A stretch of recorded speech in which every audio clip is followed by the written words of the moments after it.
Ces dernières heures, les tirs israéliens se sont multipliés au Liban Sud, malgré la mise en place d'un cessez-le-feu.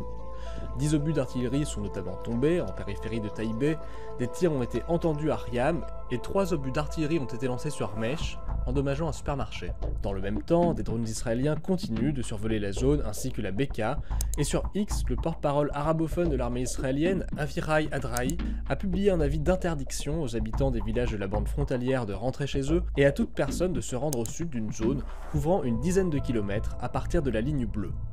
Alors, où l'armée israélienne est-elle encore présente au Liban? Voilà ce que l'on sait en tout cas des avancées israéliennes ces dernières semaines.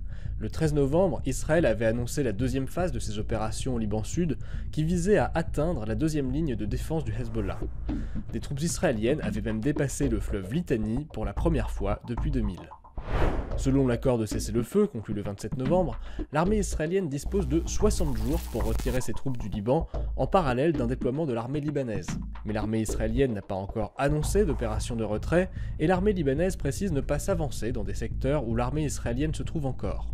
Mercredi soir, des soldats libanais sont entrés dans le village chrétien de Klaya, proche de la frontière, sous les acclamations des habitants.